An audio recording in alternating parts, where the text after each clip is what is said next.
One of the biggest takeaways that I ever had in life, and by the way, listen to this, especially if you're trying to make more money and raise your income. Scientists have studied the biggest factor, what makes people successful, not just with money, but in life in general. And there's a few things. This is part of kind of my 67 steps if you've never been in that program. But one of the things is awareness. And I'm not going to talk about that now. I've recorded on this what I learned about awareness. You know, I'm flying home now from the farm here by Joel Salatin, my first mentor. I'm flying to LAX, so we're driving to Washington DC to catch a flight. But what I wanted to say is, number two, interchangeably as important as awareness, is something called conscientiousness, and they kind of blur together. So in some ways, awareness is a subset of conscientiousness. So what I want to talk about for 1 second is, if you want to make more money, you raise your conscientiousness. Not just work harder, not just get a better college degree, not just get a better diploma, piece of paper. Forget all that. I'm going to the core crux of the matter, the heart of the matter, the root of it. And some people are conscientious and some people aren't. And I've never met someone successful that's not highly conscientious, that doesn't have a superpower of conscientiousness. So I got to explain this, because this is something they never teach in school. No parents really teach their kids anymore. They used to teach this 100 years ago, but it's zero. You learn algebra and dumb stuff that you'll never use in your entire life. Now, maybe you'll learn algebra. 1% of the population becomes engineers. The rest stop teaching calculus in high school. Have you seen kids nowadays? You think can think through life's problems? No. But here's what conscientiousness is. It's 4 things, and I'm going to add a 5th one. Scientists give it 4. I'm adding one. Prudence, which means the ability to make wise decisions. Prudence. We all have that one friend that's an idiot. If they could have a choice between 2 options, they have a choice between dating an awesome person and an idiot. Oh, I gotta date the idiot. That's low prudence. There's a choice between 2 career paths. They pick the stupid one. They have low prudence. So that's the first thing. The second thing is what they call industriousness or diligence. That's working hard when you need to and not being lazy. It's easy to understand. The third one is organization. Organization is not just writing out a to-do list, it's putting it in order. I know a lot of people that write to-do lists and they're all randomly in order. The most important thing is last. And so can you organize your day? Can you organize your thoughts? I think that's what the school system thinks math teaches kids. I was super good at math, by the way. It didn't teach me anything about being organized brain, really. Maybe a teeny bit. You get a 10% boost from being, but forget math. Get common sense and you'll be good. You can pay somebody else to do the math for you. You can pay an accountant. You think I do my own taxes? No. You think I build my own bridges? No. You hire engineers. So that's the third thing. The fourth thing, and this is a big one, is called perfectionism. That means, do you double and triple check your work? You know, this world is full of people that just go, they do, you give them an assignment, they do it, and then you're like, do you think it's done right? And they're like, yeah, probably. No, probably. Check the damn thing. If you're kind of stupid and no common sense, check it 30 times, because you don't have good common sense. You better double check more, triple check. When you get on an airplane, you know why there's basically no airplane crashes in the world as a ratio of how many flights there are? There's millions of flights and like 0 crashes. Simple. There's a system called Six Sigma that was developed. Big companies used to use it. Engineers used to use it. And Six Sigma says you only make 3 mistakes per million actions. And so how do you do that? That seems outrageous. How can out of every million flights there only be 3 problems with engines? Not even crashes, just problems. Easy. They create double, triple, quadruple checklists. When you get on an airplane, there's an airplane co-pilot reading off the list, double checking. They don't just take off. They go, all right, check the ailerons, check the landing gear, check the electric, check everything, and then double check it. Then people can't figure out why they go broke all the time. I can't. You're not a perfectionist. And also, though, just to be clear, prudence, which we talked about earlier, which is making wise decisions, there's a time when you shouldn't be a perfectionist. In fact, most people I know with low prudence, they're perfectionists about idiotic things. They'll have their nails done perfectly. Perfect. They'll have their eyebrows done perfect. Male or female, by the way. I'm not picking on one or another. They'll have their shoes shine perfect, but then their life is in shambles. I'm like, bro, why don't you just have your shoes a little dirtier, but an awesome life? And it's like, what do you mean? Oh, it's supposed to be a perfectionist, you said, Tai. No, perfectionist in important stuff. Like, be a perfectionist with making money. Double and triple check. I knew a guy at a nightclub, and he couldn't figure out why he never made money. I was like, bro, people stealing from you, your employees. Well, I'm like, do you double and triple check? Do you compare the little clicker from your bouncer, how many people walked in the club, to how much money you took home? And if you're charging, we used to charge cover charge. If you're charging $20 and 100 people came through the door, did you ever go, oh, I should have $2,000? No, he was just randomly like, well, it'll all work out. No, it doesn't. It doesn't all work out. People steal from you, and you end up making $1,400 because $600 goes out the door to somebody. So, perfectionism. And then this fifth one, now scientists don't have this fifth one, but I've talked to some scientists because I think the fifth one is awareness. So here's situational awareness. I'm going to give you an example. This is funny. Joel Salatin, my first mentor, I don't know if we had a little clip of him earlier. This is an amazing thing about Joel. I swear I should make this his own video. So, Joel is the most situationally aware person. He's not daydreaming. He's not, he's not planning 33 years out from now. He's paying attention to what he's doing. Now, I've had this save my life before, especially working around heavy equipment. I've had people almost killed that I bring from the city to a farm because they're not situationally aware. We're putting up huge 8-foot, 300-pound posts, and they're like looking at their phone, and we have a little, like a winch holding it up, and the winch unsnaps and the pole comes, and I'm like, oh my God, pay attention. And here's a story, 2 stories. One, when I was 19, I was walking through a field with Joel Salatin, daydreaming, because I was from the city, and people in the city are told that daydreaming is such a wonderful thing. Yeah, once in a while, if you're Albert Einstein, it is. But even Albert Einstein paid attention to what he was doing in the moment. He came up with the theory of relativity equals MC squared while he was working at the post office 10 hours a day, sorting mail, paying attention. He wasn't, people have this thing like, oh, Stephen Hawking, Albert Einstein, they just lay there and just daydream and let their mind wander. Yeah, sometimes, but not all the time. So I'm walking through this field with Joel. I'm like, la, la. And I didn't notice there was a gate open and all the cattle were getting out. I'll never forget this. He turned to me. He kind of jolted me. He raised his voice. Like, oh. I was like, what? He's like, there's a time to stop and smell the roses, and it's not right now. Time to stop and smell the roses. And he was saying, this is a time to be aware of where we are. When you're at home and you're laying in bed or you're eating, then you can daydream. Or you're writing a book, But he's like, now pay attention now. And that one thing that I learned from him, I would say is responsible for more of all the money I've ever been able to generate with my businesses and in life. It's responsible for 60% of it. That one lesson right there. Pay attention. And Warren Buffett, second or third richest man in the world, he says, put all your eggs in one basket and watch the basket. Watch the basket. And the basket is your life. It's your business. It's your career. It's your friendships. Watch it.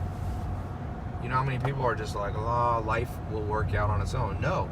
There's a universal law. You remember this from physics. You had law of thermodynamics, all this entropy.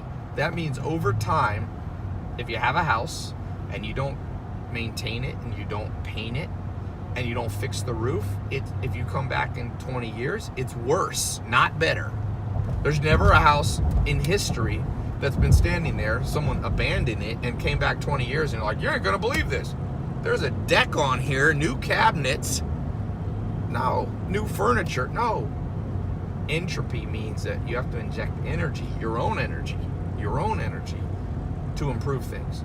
And so when you're not situationally aware, you're not conscientious, you're not organized, you're not diligent, you're not a perfectionist, you're not somebody who is prudent, you're not industrious, all these things, guess what? Your life gets worse and worse and worse and worse, and then you can't figure out why your happiness is declining, your income is static, you're stuck in the same dead end. I can tell you why.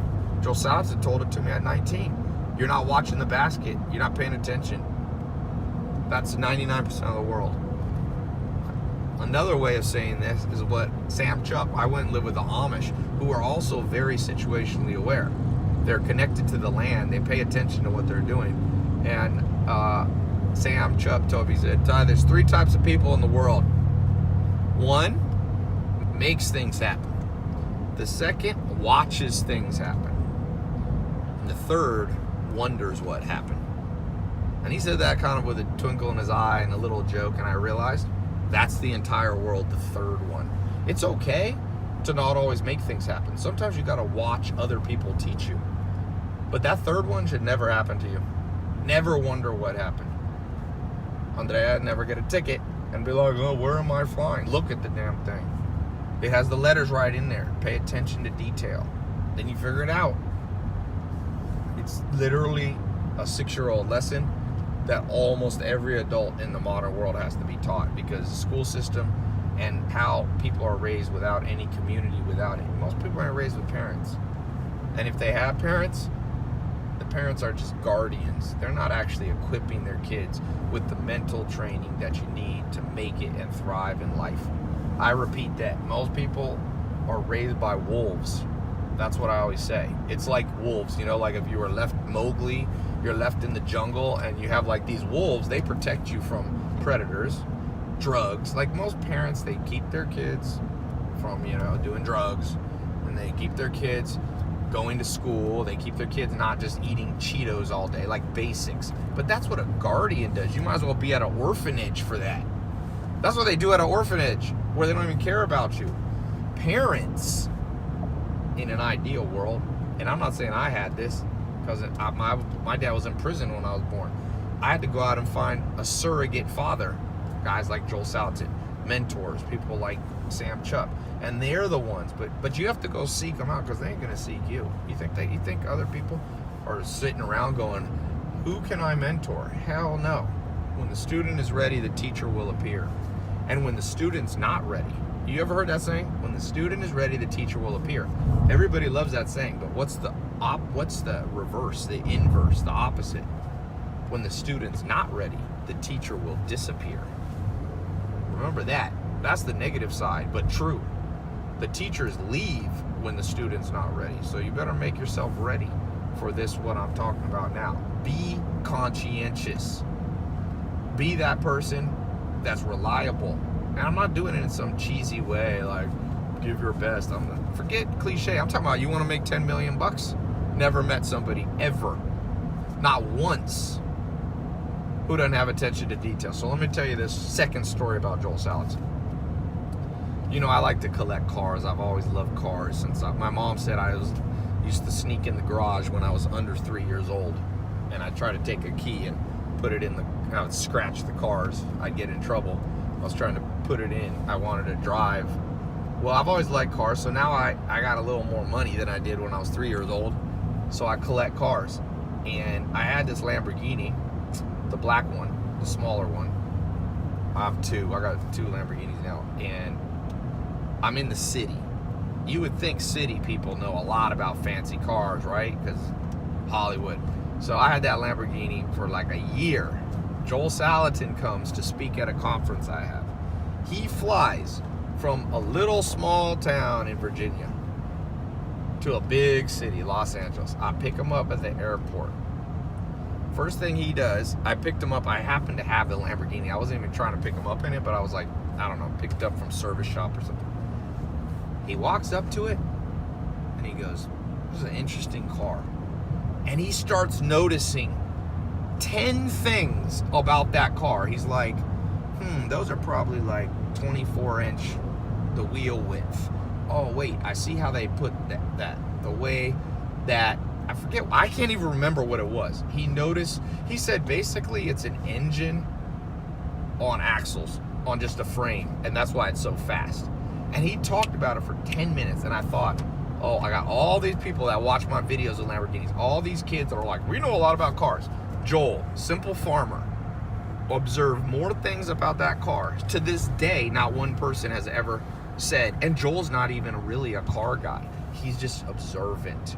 That's situational awareness. Another example, when Mark Cuban was over at my house, some of you, a couple million of you have seen that video. Well, he was at my house for a long time, but I only posted on YouTube like 20 minutes of it. But the most situationally aware person to ever walk at my house where I live, my Knowledge Society headquarters of my business in Beverly Hills, was Mark Cuban. The dude walked in, he noticed so much stuff, it's hilarious to this day. Now, this is a billionaire, the guy from Shark Tank, the owner of Dallas Mavericks. He walked through, he's like, why do your doorknobs work like that? I forget what it was exactly, but he like 7 things he noticed. To this day, I just had 350 entrepreneurs at my house. They want to be entrepreneurs. Not one person noticed any of the stuff that a billionaire did. You make money when you're conscious. The dude pays attention. That's why he made, what's he worth? $2-3 billion? How'd you like to have $3,000 million in your bank account? I don't know if he's all cash, but that's what his net worth is. It's a lot of money. And he earned it by doing stuff that most people won't do.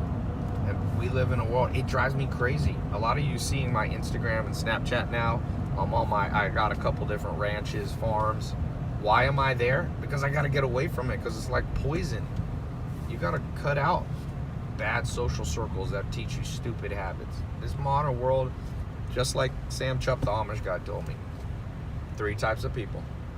People who make things happen, people who watch things happen, people who wonder what happened. If at any point in your life you're wondering, you're like, I'll give you an example. I wonder why Donald Trump is president. Figure it out. Figure out the psychology. Quit being a Republican or a Democrat and be an observer of life. God, if I have to hear one more novice give their stupid political views that know nothing, these are people, most people who talk politics, their life is in shambles. I'm like, why do I want to listen to your opinion about a complex entity like running the United States when you can't even balance your bank account, dude? Shut up. Why don't you go try to figure out why things are like they are? More people need to shut up and go start either observing things happen, making things happen, or figuring out why they happen. Figure things out. Joel Salatin walked by the Lamborghini. He was trying to figure out why the car said it could go 220 miles an hour. He walked around and was like, dude, this thing's a giant engine with almost no frame. And he noticed very specific things. Like I said, I own it, and I still don't know it to this day.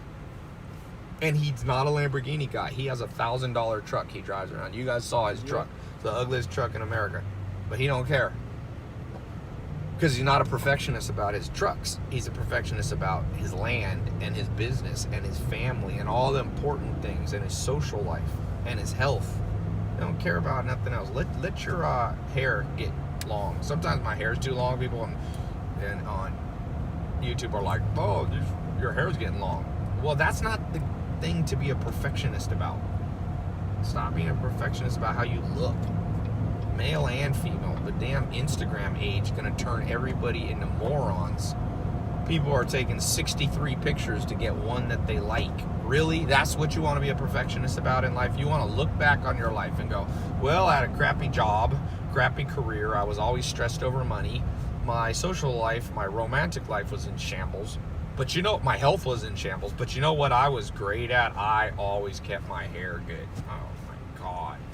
Prudence, you don't have the brain power to fathom what I'm saying. That's the world we live in right now. And then people are like, well, the rich are getting richer, it's unfair. Stop complaining, and why don't you figure out, why do the rich get richer? People say it's not a good, I'm not even saying it's a good thing that the rich get richer, but I'm curious. Stop trying to judge everything. Stop trying to go, well, Donald Trump is a horrible president, or Donald Trump is the best president. Try to understand the psychology. How did he get elected? Why did Hillary Clinton lose? What did she do incorrectly that he did correctly? Whether you're a Republican or Democrat, be curious about life. Figure everything out. If somebody sends you a book, read the whole damn book. Or be prudent. If the book's crap, throw it away.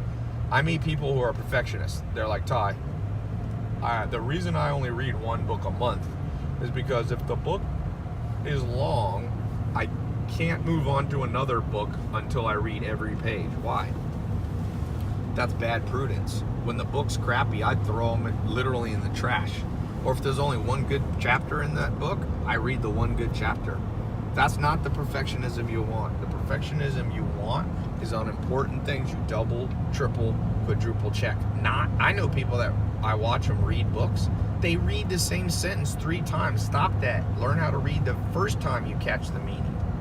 And if your brain's too slow, exercise your brain. Your brain's like a muscle. It'll get stronger and faster. Don't wonder what happened. If somebody asks you what happened in World War I, you should be able to give a decent answer. And you might go, well, why does history matter? What matters is that you're observant. World War I wasn't that long ago. You shouldn't understand the basics of World War I, World War II, Vietnam War. You should understand what happened in Iraq, what happened in Syria. You should know the basics. I was on a date once with a girl in Santa Monica. I was like, well, tomorrow I got to fly to Miami. This is an American girl, by the way. And she goes, Miami, where's that? And I was like, this is a grown adult woman. I'm like, what do you mean? She's like, I think I've heard of that. Is that in Northern California? I'm like, what are the odds? Would you invest your money in that person? No. Always think this way when you're trying to figure out the characteristics you have to develop. This is mental toughness. This is mental. People talk about, you got to have the mentality of success, but they always have stupid things like be positive all the time. That's not a mental state that makes you more successful. Being a realist is better than being an optimist or pessimist. I don't know why. I've been trying to tell people that for years, and it's like, it doesn't compute.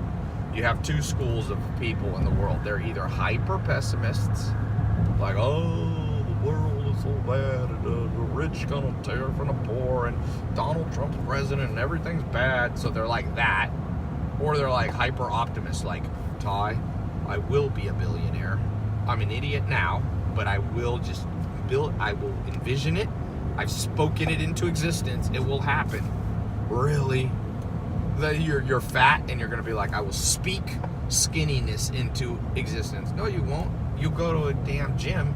You'll get a personal trainer. You'll get a mentor. You'll get social circle right, where you're around people that go to the gym, so that there's social proof and social pressure on you, and then you'll get in shape. It's not pessimist. Some people are, oh, my mom was fat, my dad was fat, I'm just big bone. Now forget that. Stupid. And we live in a world that reinforces stupidity, and then people can't figure out why they don't like their life. Depression is functional most of the time, not always. Dr. David Buss taught me, he's like, there's multiple reasons why you want people to be depressed sometimes. Depression teaches you don't do the thing that made you depressed before. Just like sticking your hand in a fire, would you want to turn your nerves off? So I asked my grandpa, so when I was 5 years old, he died a little bit after that. He was a scientist. I said, Grandpa, why do we get hurt? And he said, you have nerves all throughout your body, and it connects to your brain, and it makes this almost like an electric shock. It's not an electric shock, but it's equivalent. And I was like, well, why don't we just turn them off? Then we could be happy. And he goes, no, that's what leprosy does. There's a disease. When I was in India, I went to a leper colony. They lose the nerves. And guess what happens when you lose nerves? You start bumping into things. You start putting your hand on a fire. That's why most of them lose part. Like in India, there's people with no nose, no fingers is a common thing. Leprosy is more complex than this, but that's one of the things that happens. So we live in a world where people are trying to be like, don't be depressed. Don't have regrets. You hear that, no regrets. What do you mean no regrets? No regrets? Then how do you learn anything? It's a stupid piece. It's like turn off your nerves. Regrets are the mind's emotional nerves. Now, there are people that are hormonally or chemically imbalanced, a percentage, but it's not most depressed people. Most depressed people, it's a continual signal from your brain going, you're living a crappy life. Switch your job, switch your career, switch your social circle, move, take action, stop procrastinating. And most people just ignore it, but the brain keeps sending the signal, and I'm not a psychologist, but I'm telling you that Dr. David Buss is an evolutionary psychologist, Harvard professor, now University of Austin, who wrote the textbooks. I got that word straight from him. He knows what he's talking about. I'm regurgitating what he said. So don't try to argue with me on this. I always get people argue and go, oh, most depression is because it's not their fault. Well, I mean, nothing's our fault. I didn't ask to be born. My mom had me. So I guess I could just say everything. Like, it may not be your fault. It may be someone else's fault who did something wrong to you. I get it. But if you don't fix it, you still have a crappy life. And whoever caused the problem, they definitely aren't going to fix it. So you could blame, people blame the U.S. economy. Oh, the government's making my life worse. I had a relative like this. He was a little lazy. He didn't have a job. He was broke. And he goes to me, well, I said, why don't you get a job? He goes, I can't. The government he is a conspiracy theorist. So I'm like, well, okay, let's say you're right. Let's say it is the government that's holding you back. And you hate your life now because you're broke under financial pressure. So I go, so as far as I can tell, are you waiting for the government to fix it? Because you just said they're the problem. That's like going to a doctor. They screw up the surgery. You're like, oh, I'm in pain. And I'm like, what are you going to do about it? Oh, it's that damn surgeon. Okay, what are you going to do about it? Oh, I'm going to go back to the same surgeon. I'm waiting for that surgeon to fix it. That surgeon ain't going to fix it. If he's stupid enough to leave the utensil in you, go back to a different person. I wouldn't go back to the same doctor. There's doctors that don't pay attention. They chop people's wrong foot off in surgery or, remove the wrong organ. I wouldn't go back to that person. So if you're blaming the government for your financial problems, or you're basically blaming the education system, which, by the way, is to blame, you can't expect it to fix it.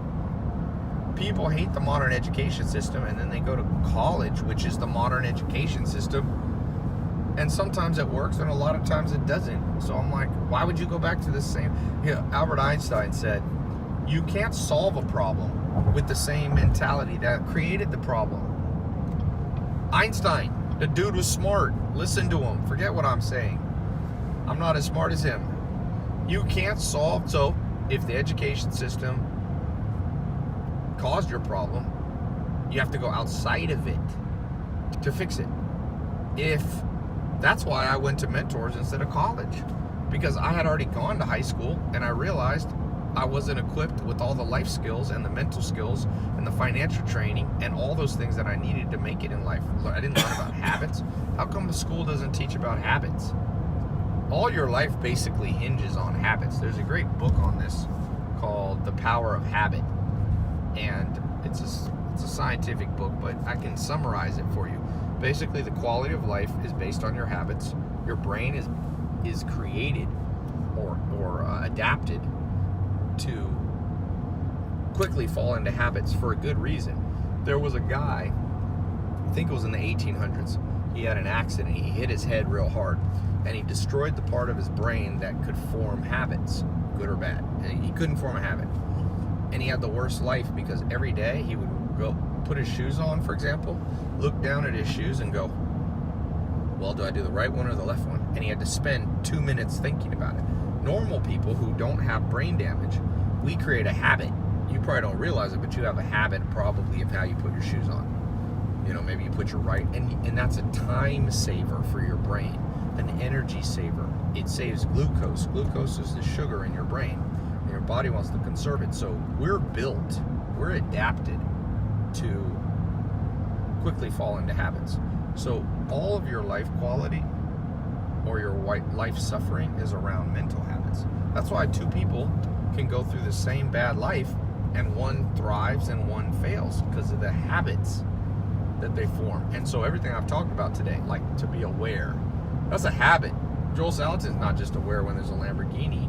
He's aware when there's a huge post about to fall down. He's not daydreaming and going, oh, I wonder life might, they said enjoy life and smell the roses.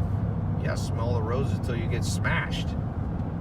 No, smell the roses when it's time to smell the roses and focus on now when it's time to be in the now. And the only people that kind of talk about this are like Eckhart Tolle books like The Power of Now, or I meet people going, oh, I meditate to stay. And that's not what it means, by the way. Situational awareness. I know more weird people that meditate. Now, I do think meditation is good, but it ain't gonna fix as much as people think. It helps some people. Dolph Lundgren, the guy who was in Rocky IV and Expendables, you know, the famous actor, I'm friends with him, and he told me that meditation has helped him a lot, but it'll only take you so far. And doing yoga only gonna take you so far. Trust me.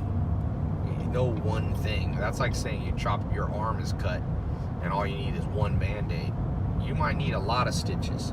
Meditation might be one stitch. Yoga might be one stitch. There's a lot of stitches to fix problems. You know, I cut my eye once playing basketball. A guy slammed into me. I took a charge, and I forget, it's in my eyebrow. My hair still doesn't grow back in part of my eyebrow. I got like 25 stitches. The doctor wasn't like, one stitch. It's a big cut. You need a lot. So people people aren't aware.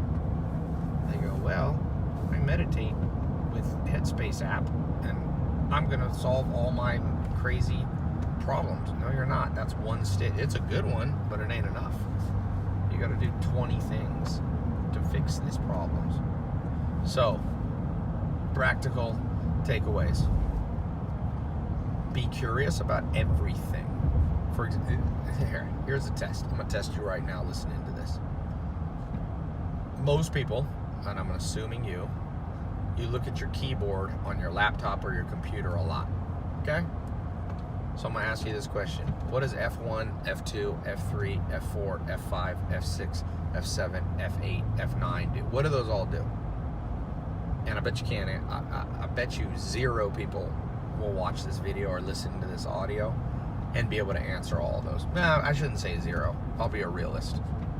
1 per 10,000.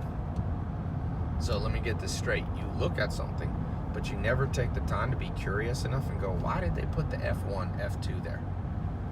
Why'd they put it there? I've done this at conferences where there's hundreds or thousands of people, and I see people Googling it to try to look smart, but nobody knows the answer right away. What's F5 do? What's F6 do? There are keyboards on people use their keyboard freaking 30% of their entire life, and they don't know shortcuts. They don't know how to switch tabs. They don't know how to close. So, the practical thing, pay attention, be curious, be a perfectionist when it's called for, and be smart with decisions and know when it's not called for. Did I get off here, it said? 1.6 miles. Pay attention to now. Don't listen to the orthodoxy that tells you you are a little flower and everything's perfect and you are a unique sun petal or whatever the damn rain snowflake and all life will just magically work out for you. Entropy, baby. Law of the universe. You know what's more important than your mom cuddling you and giving you false advice? Don't cross the laws of the universe. Ever. You want to set up a guarantee for a bad life? Be like, Mom, law of gravity doesn't apply to me. When I was a teenager, this girl I know at my church was dating this whack job guy. And the dude was trying to show off to the girl I know. I won't say her name in case she's listening. So he climbed up a telephone pole to show off. He was a little drunk, I think. And went to hang out on the wire. Don't even ask me what this was in this joker's head. I think he wanted to show he could like hang, or I don't know what he was doing. You want to know another thing? This reminds me of this truck. Point of this truck. This dude, you've been alive that many years. You don't know how to get on an on-ramp. It's hilarious. I'm gonna prove this to you. Driving shows you what people's mental state is at. So, next time you're on the freeway and somebody's getting onto the highway, watch how people struggle. There's people that will come and go the same speed as you and be like, hey, get over. Well, you're not supposed to change. They're supposed to change. Go faster or go slower. It's crazy how few people know that. If you can't get around somebody, hit the damn brakes and come behind them. This dude here almost crashed into that car because he couldn't press the gas or press the brake. Don't show his face. blur that out. I don't want to embarrass the guy. But you think I'd invest money in that guy if I saw him driving like that? Hell no. I'd be like, this dude doesn't have common sense. He's not ready. He might be ready. People change sometimes. People improve. But a lot of times people get worse. Entropy. If he doesn't inject mass, let's watch this car. Same thing. This joker gonna go the same speed. So I have to get over in another lane. Bro, if you have a slow car, press the brakes. If I'm going 55, go 35. Like I said, the more I learn about people, the more I like my dogs. The more I learn about people, the more I want to go back to my farm. That's the only thing I hate. I like the city, some things, but dude, you want to, LA, 12 million people. What percentage of those people have their heads screwed on straight? What percentage of those people were trained in life? You got to be trained. There's never been a Navy SEAL who was good Navy SEAL without being trained. There's never been a martial artist that wasn't trained. There's never been a UFC fighter. There's never been a business person that wasn't trained by somebody. By someone else, by the way. All you self-sufficient narcissists who are like, I learned through trial and error, just go out and do it. I thank you for your service because you're easy to beat in business. All you people. I don't need to read, I just learn on my own. Bad prudence. You got no brain power. You got brain power. I know a lot of smart PhDs that have no common sense. You learn everything from other people. That's how you learn English. That's how you learn manners. That's how you learn how to walk. You observe others and you ask some questions and you learn by osmosis. Driving, boy, driving tells you everything. Go drive in LA. You're like, okay. This, everything's a microcosm. Everything small is like a microcosm of the big. If you want to understand why Donald Trump's president, meet 100 Americans in states where he won. You want to understand Hillary Clinton? Go to a microcosm, a small version of her voter base. Go to a Democratic state and meet 10 people who you knew would vote for her. Then you'll start to understand, oh, they're this kind of person, they have this kind of occupation, they have this kind of worldview, they have this perspective, they see, government in this way. Observe everything, understand. That barn right there, that's a hip roof barn. Why did they build hip roof barns? Why? Most people, this is an interesting thing. I'm not that religious, but there's a lot of wise things in religious books, scriptures, sacred documents. And one of the things that I remember is Jesus Christ said, in order to get eternal life, in order to get the kingdom, okay, you have to be born again.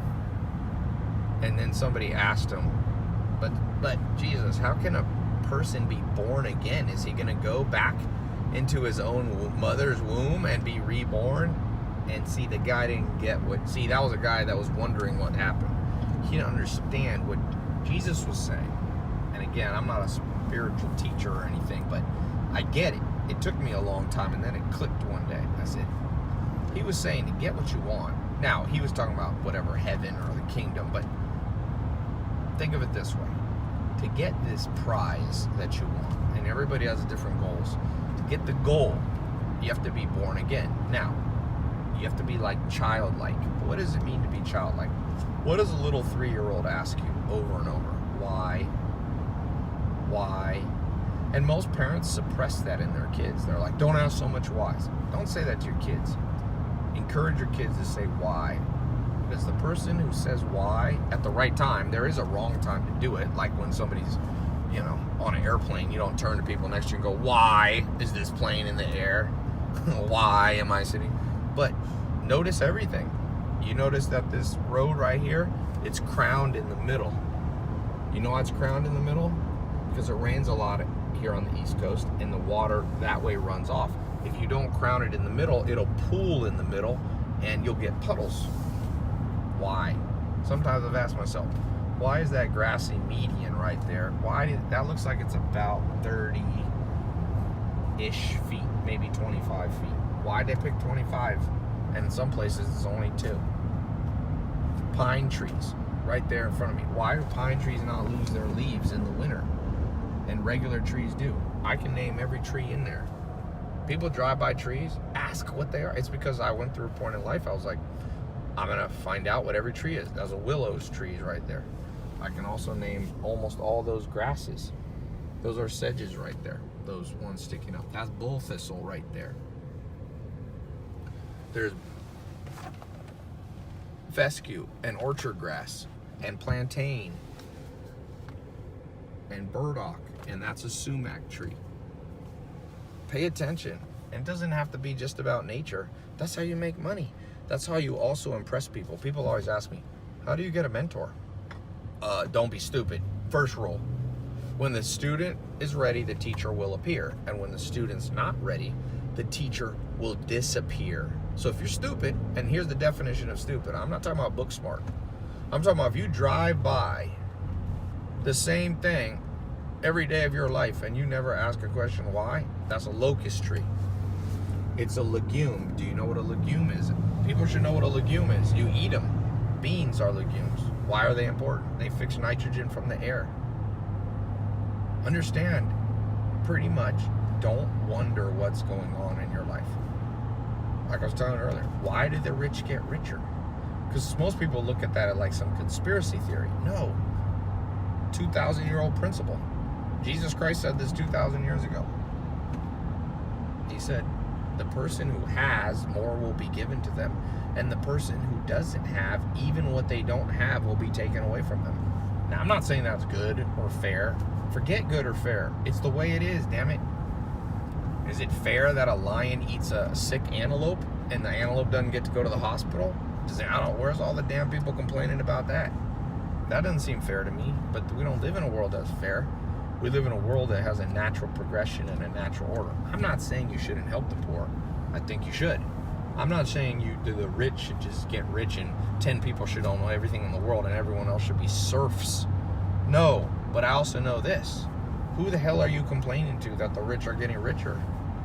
If you're mad, the rich control government. So you going to appeal to government that's run by rich people to make it so rich people won't stay rich? Come on, man. Do you think rich people are going to vote themselves worse taxes? No. They're going to vote themselves better taxes. And there's some countries that pull it off, socialist countries, Sweden, Norway, Europe. But if you're in Europe, be like, wait a second. We're not like America, and everything isn't perfect. So maybe the problem, maybe socialism doesn't fix everything. I mean, people in Sweden or whatever, and people are like, just gun control, controversial topic. Quit picking sides and really research it with an open mind. I'm not going to say, I don't want to influence. I have my opinion, but try to research it. Don't just pick a side. That's a mental laziness habit. Low diligence levels, meaning low diligence, going back to conscientious, means you won't look into things multiple steps. So if things are not working for you, you'll try once, but you won't try again. If you can't figure out why the rich are getting richer, figure it out. If you're trying to figure out gun control, don't read one article. Read books by both sides. Call up the NRA. Be like, yo, this seems crazy. Am I missing something?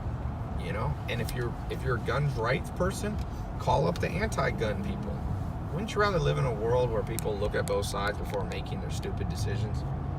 God, I had somebody the other day, I won't say who, go, well, it's my opinion, you should respect that. Why? Do you think opinions should be all respected? Should I respect the 9/11 bombers' opinion that they should blow themselves up? Hell no. Should I respect that? Why? Opinions mean nothing. You should respect what's true, and that's all that matters. And the rest is just noise and freaking static that ruins everything. No. Stop thinking your opinions are valid. Earn the right to have an opinion. Charlie Munger says, you should not allow yourself to have any opinion, that you can't argue the other side better than the other side can even argue for themselves. So you shouldn't be able to be anti-gun control in his opinion. Pro-gun control, unless you can argue the NRA's side better than the NRA. You want to solve all world problems, all strife, all war, all dissension, all divorce? What Charlie Munger said. You know why most people get divorced? Because they can't see the other person's side of the story, because they're so narcissistic and so into their worldview that they can't fathom that someone else has one. You know why there's war? Because, North Korea and South Korea can't sit down and be like, yo, let's work this out. Maybe they will now. But all wars, Germany, World War I, Hungary, they couldn't work it out with, Serbia, Bosnia, Croatia. They just Baltic War again, and it created Adolf Hitler. And then World War II. People couldn't work it out because Adolf Hitler, talk about a dude that couldn't see other people's side of the story. His best generals, Rommel, he had him killed at one point because Rommel didn't agree. He gave him honorable death. They came to his house, the SS, and they gave him poison. And they said, we're either going to come in there and kill you in front of your family, or you can take an honorable death. And Rommel, I think he took cyanide. He killed his best general because Adolf Hitler couldn't fathom that other people's opinions might be right. But he lost the damn war. His guys told him he invaded Russia. And his guys were like, no, it's too cold. The winter, we have to go in earlier. He didn't go in till like May, and Russia gets cold fast. Napoleon made the same mistake. But the other mistake that Adolf Hitler made, well, a big one, he could have invaded England early when he probably could have conquered England, which means Germany probably would have won World War II. All his generals, it's a true story, all his generals were begging him, we're here, we can see England, there's no one here to oppose us. Adolf Hitler sitting back in Berlin, Germany, he's like, no, I think it's a trap. They're like, it's not a trap, but the dude couldn't listen. So that was probably good, actually, for human history, that dictator was somewhat moronic, but think he caused the death and displacement and casualties of 250 million people. My grandma included, was still alive. My grandma talks about World War II every single day. It affected her that much. And she escaped on a boat she was on a boat to America the day that Germany invaded Poland. But a lot of people in this world have that same cognitive bias that Adolf Hitler had. Just can't look into things. Like Adolf Hitler or any general should ask his other generals, that seems opposite than I'm thinking, but what makes you say that? Those are magic words. You write that sentence down. When someone says something that you don't think is correct, and they're a smart person, now if they're an idiot, you can ignore it. But if they're a smart person and they have an opposite belief of you, what you should do is go, that sounds opposite of what I was thinking. What do you know that I don't know? What do you know that I don't know? Those are the magic words of life, man. You meet some rich person and they're making more money than you, and instead of going off into your rant about wealthy ruining the world, why don't you ask them, hey, what do you know about making money that I didn't learn? Like, I swear, you go ask 10 people that, you make more money this month, this week maybe. You ask 10 people who know how to make money, yo, what do you know that I don't know? They'll start telling you stuff. They'll start revealing their inner secrets that they hardly told anybody. Ask and you will receive. Seek and you will find. Knock and the door will open up. Don't be stupid, I guess is what I'm trying to say in this whole video. Don't be stupid. And then everything gets fixed. And it's not book smart or book stupid. I love books, but that's not the determinant. That's not the driving factor. The driving factor is your mentality. Your mindset, your worldview determines everything. That's why 2 people can be born into poverty and one rises out and one doesn't. That's why, I read a book once that blew my mind, and it was Helen Keller's book. Let me just explain this lady's story if you forgot. Helen Keller. Now, I know I wasn't born into a great situation. My dad was in prison. My mom's a single mom. We're in kind of a rough part of Los Angeles, Long Beach. Helen Keller is born. She can't hear. She can't see. She can't speak. Okay. 3 big things. Hear, see, speak. She's born basically, when she was 18 months, she had a fever, like meningitis or something. That's what caused it. She's in, somehow, I can't remember, unfortunately, this full story, but I think she was somehow abandoned by her parents or left to like caretakers. This is before there was Braille. This is before that people cared about handicapped people. Now you have a lot of support for handicapped. We're talking, 1800s. They thought that it's just like afflicted. They're gonna like leave her. So she goes. She struggles. Obviously, she can't communicate. She's in darkness. She can touch things. That's it. This lady writes more books than you or I have written. Just let that sink in for a second. She writes more books than you or I have written combined. I promise you. I think she wrote, I don't know, at least 3 books. She can't see, hear, or speak. She created her own language called Braille. And then I meet people who are like, "Tai, you don't even know what I've gone through." I'm like, "Bitch, have you been through what Helen Keller went through?" No? Okay, well, she rose up out of it. So shut your mouth and go do stuff. That's what I feel like saying. I don't always say that. And to myself, I say that too. Sometimes I feel sorry for myself. I'm like, Tai, don't be a bitch of your own brain. Helen Keller wrote 3 books and couldn't see. What's your excuse? What is your excuse? Just ask yourself, in light of those new circumstances, what are you complaining about? What's wrong? Your mommy didn't tuck you in enough? The government didn't send you a big enough check of other people's money that earned it and they're not sending it to you?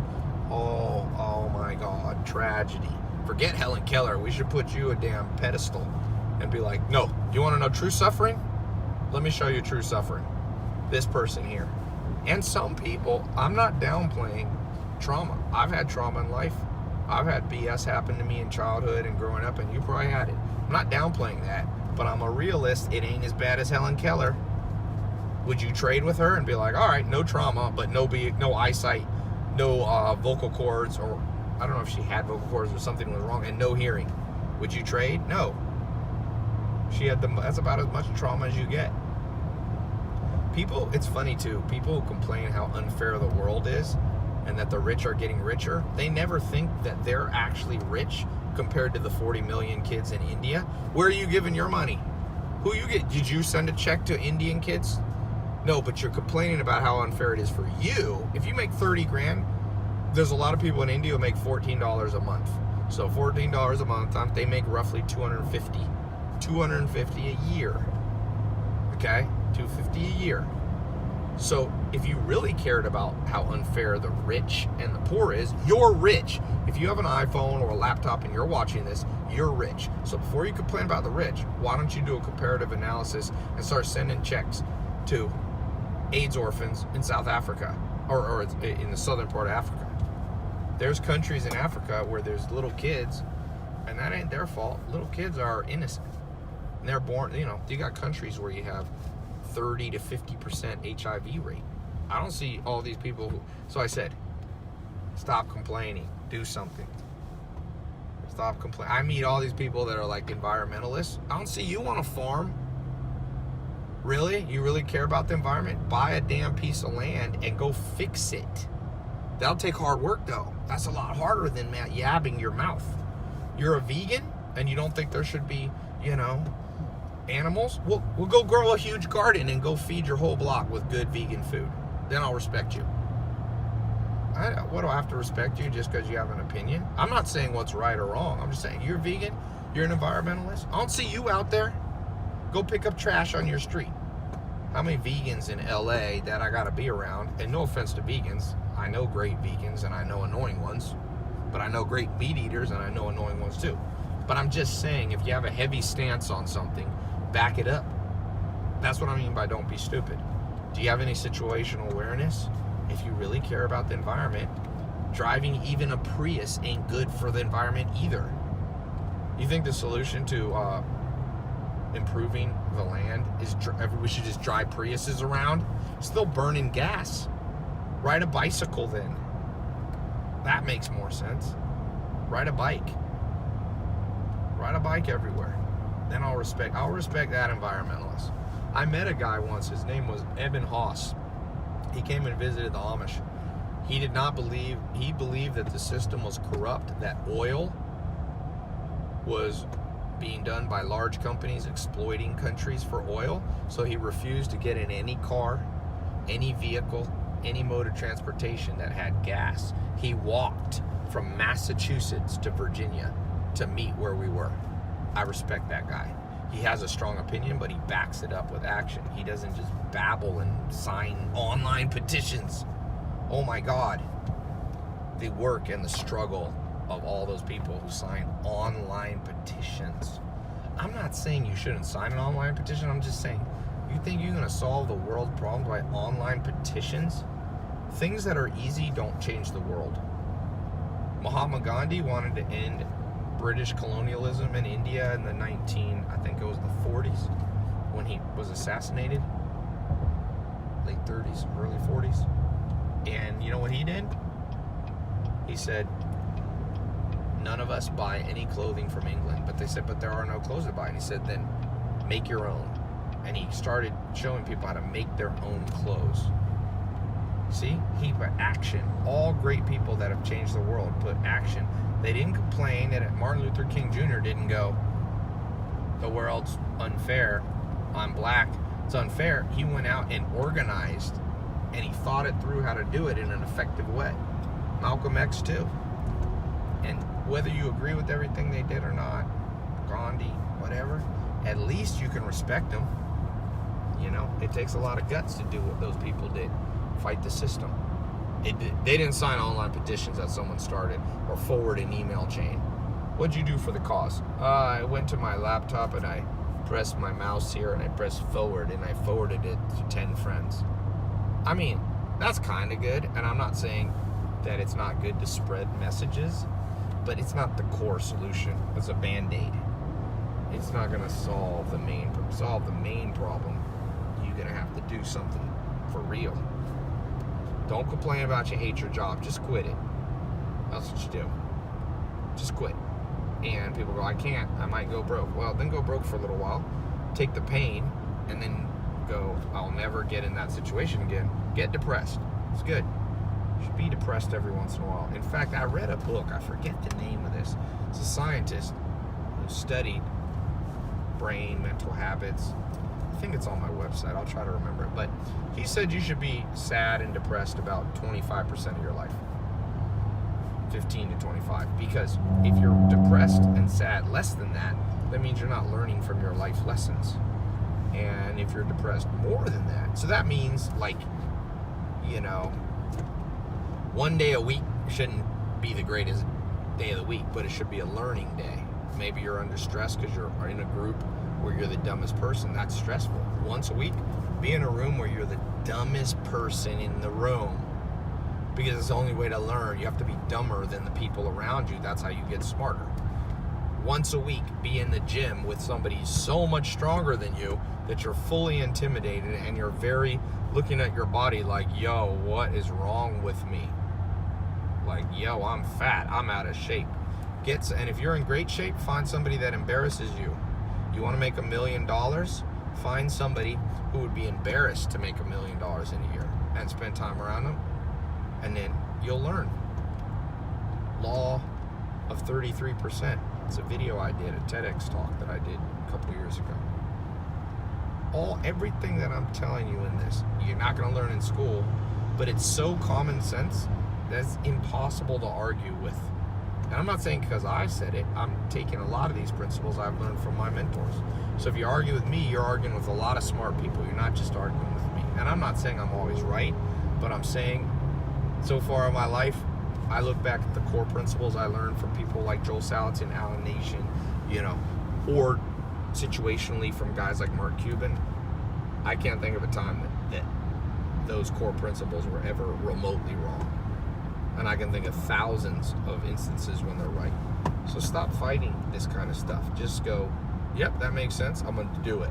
I'm going to do it. I'm going to simplify. I'm going to start paying attention. How far apart did they put the I-beams on that bridge? It's a great way, is literally look at everything. You know, what's RES do? Don't be driving in a car that you don't know what the buttons do. Next time you're on a web page, click every button. You go to Amazon. Today, I was buying something on Amazon. I went to my account and I just started clicking through all of them because I was kind of like, I wonder what all these do. I just wanted to know. That's what you got to do. Just check every one. Every single one. I'm going to get off here and grab some food. Every one. If you got a boyfriend or girlfriend who broke up with you, don't just cry. Make a list. Be organized. What do I think are the 7 main reasons that they broke up with me? Oh, okay, I was too jealous. I was too controlling. I was too annoying. Okay, then buy a book on all those subjects. How to be less jealous. How to be less annoying. Ask 10 smart people who aren't annoying. Yo, I think I just got broken up with my ex because I was annoying. How can I be less annoying? And then do what they say. Literally, do what they say. Do what they say. And then if it doesn't work, ask 10 smarter people or more common sense strong people, not just book smart. North 17, you know, sometimes when I drive on roads, I pull up the Wikipedia for the road. 42 is a road that runs through 2 of my farms. And I was like, what's the origin? I remember Googling it. It was interesting. It made my life more enriched. When I drive down the road, I understand it. Understand that Jeep right there. Who owns Jeep? How much revenue does that company make? You want to make more money? Start figuring out company. How much does Jeep make? Who knows off the top of their head? No stuff. No stuff. 4x4. Why is 4-wheel drive better? Do you understand the physics? Google it. Here's the sad thing.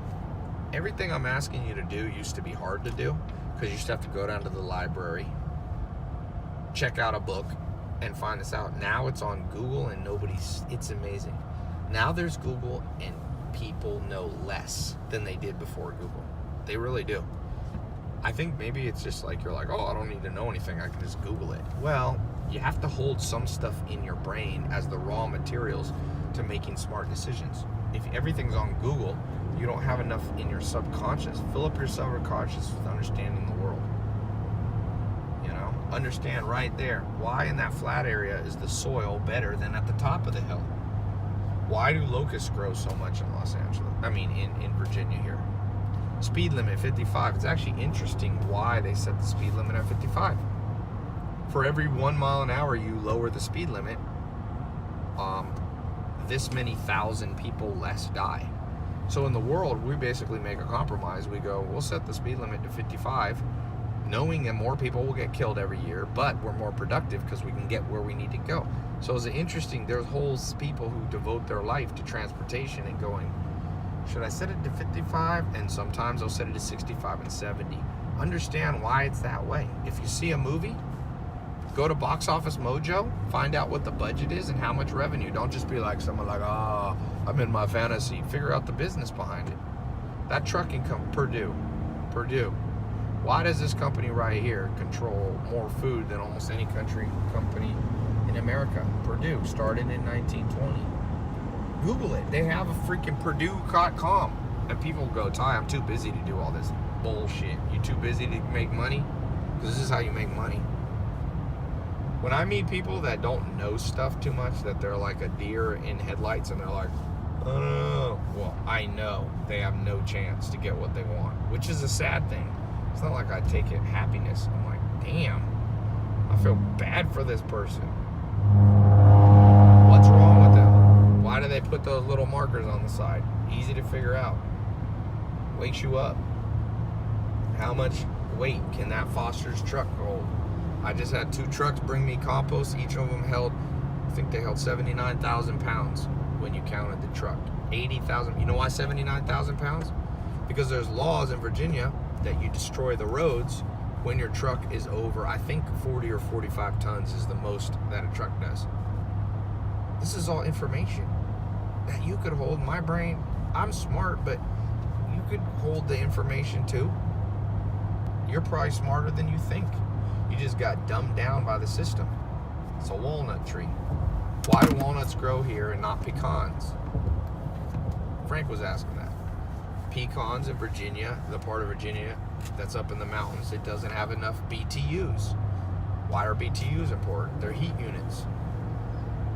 And they determine you're growing. You need a minimum amount of BTUs. That's why you can't grow certain things here, like oranges. That's why corn grows better when it has a lot of moisture and a lot of heat. It has a big leaf. You should understand. By the way, start with biology, because biology is the fundamental of life. And I don't mean biology books, weird stuff. I mean like actually understand the common sense thing. Why is there kudzu on there? Where'd kudzu come from? And you know what's weird is if I had this conversation with 99% of planet Earth, it's like I'm speaking another language. People don't know what tare weight is. That's tare weight on there. Meaning, you know, you have gross weight and then of the truck and then what's on there. Understand as much as you can about the world, and the next thing you know, the world will start making sense. And once the world starts making sense, then you can make sense of your life and you can fit the pieces of the puzzle together. So I'll end by saying this. Remember, life is a puzzle, and the purpose of life is to put the puzzle pieces together. There is no other purpose on this planet Earth. I can't tell you what happens after we die, but I promise you this. If problems freak you out, if putting puzzle pieces together freaks you out, you'll never be truly alive a day of your life. You'll be a zombie. Just like Thoreau said, the mass of men lead lives of quiet desperation. What's called resignation is confirmed desperation. Most people, or as Plato said, most people live in a dark cave. They never see reality. Open your eyes up, and the next thing you know, you'll be happier, healthier, wealthier, and you'll have better friendships and better love and better connections. You'll be fulfilled. You won't be as depressed. You won't be as overweight. You'll have more muscle. You'll have more money in your bank account. You'll have more freedom. You'll be traveling more. You'll be around better people. The people who screw you over will slowly disappear out of your life because they won't be able to keep up with you. And all that'll be left will be a life that's like gold. You put the fire to gold, and the only thing left is pure gold. All the rest of the not pure metals disappear. Put your life to the fire. Just try it for the next 67 days. That's the minimum habit forming time frame according to modern science. By the way, a little shameless plug. If this helped you out and you want a more in-depth version of this, go watch and join my 67 Steps program. I launched it in 2014. Over 150,000 people have gone through it in the last few years. That's more than most universities. I've gotten so many testimonials, I kind of gave up saving them. But if I walk down the street in a city every day, somebody comes up to me, a random stranger, every day, if not more than one, and says, that 67 steps changed my life. I also launched a follow-up version. It's 67 videos like this, but more in-depth, subject by subject. 67 things you need to know to get what you want out of life. The other thing I recently launched, you'll see this on my website, is the 12 Foundations. So if you're listening and you've never been through any of my stuff, you can go through the 67 steps. If you've already been through the 67 steps and you want to go to the next level, go and click on the link, tailopez.com, my 12 Foundations program. And it's a newer one. It's more, it's like my most up-to-date things, the 12 things that you are foundational to know to have the right mindset. 67 steps, start there. And then once you complete that, move on to the 12 Foundations. It's kind of like a bachelor's degree and a master's degree. And then I got some PhD level stuff, but you got to go through those two first. And then I have other stuff. So, tailopez.com. I hope this was helpful. We got to stop and eat before Mark has a heart attack. Film them back there. Need a little B-roll.